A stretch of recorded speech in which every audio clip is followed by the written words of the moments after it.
Presque une décennie de souvenirs avec ce véhicule-là. Non, c'est 6 ans.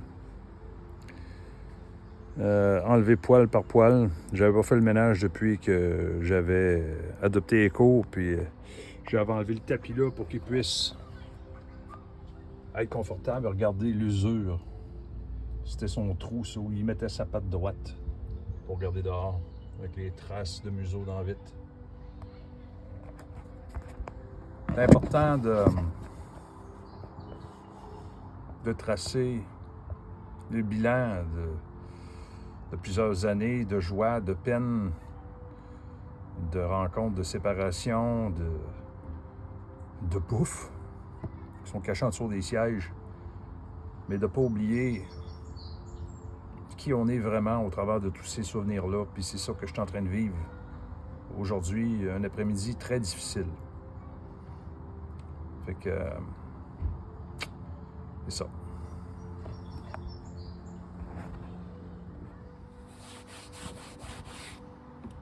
Ces traces de griffes, à un moment donné, quand il a manqué son coup en grimpant.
Petite question pour toi.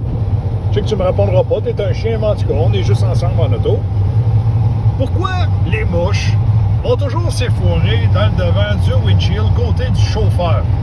Côté du helper, il n'y a absolument rien. Mais côté du chauffeur, j'ai des espèces de grosses sauterelles dégueulasses qui m'explosent. Théâtre, tu sais qu'il faut que je regarde. Mystère.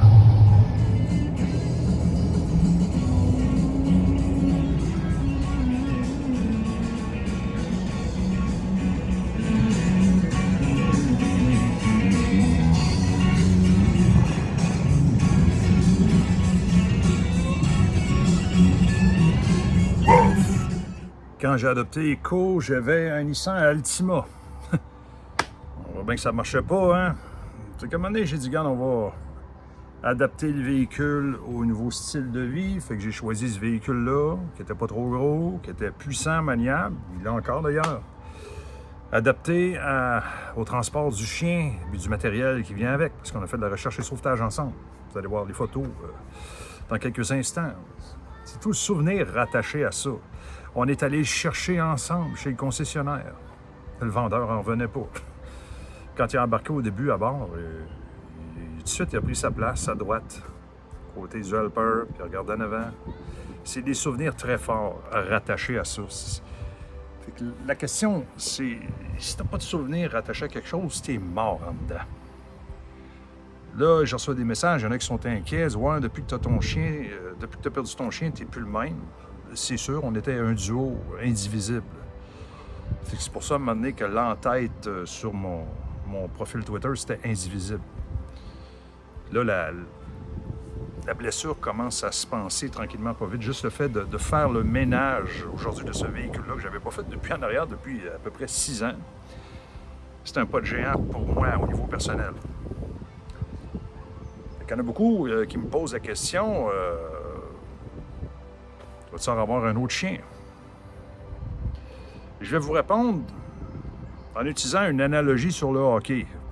C'est populaire au Québec de faire ça. Hein? C'est facile, c'est pas trop compliqué à comprendre. L'analogie sur le hockey. Tout le monde utilise ça parce que le monde ici sont fondamentalement stupides. Ils sont pas capables d'aller au plus profond des choses. Fait que je vais utiliser une crise d'analogie sur le hockey pour vous faire comprendre notre cheminement ici, à moi et à Colette. Tout le monde se demandait, quand Maurice Richard a pris sa retraite, qui va prendre sa place? Oui, il y a quelqu'un d'autre qui va prendre sa place. Il y a quelqu'un d'autre qui va scorer 50 buts à sa place. Jean Béliveau l'a fait. Et savez-vous quoi? Il n'y a pas personne qui va avoir scoré 50 buts comme lui. Sur ce, bonne journée.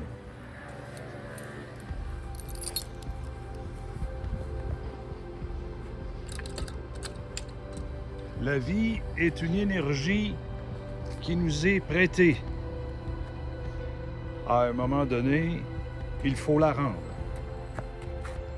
Avec tout le miracle que celle-ci peut nous offrir.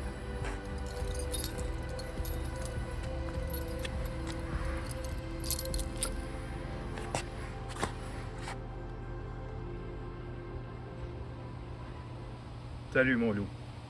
On se revoit bientôt.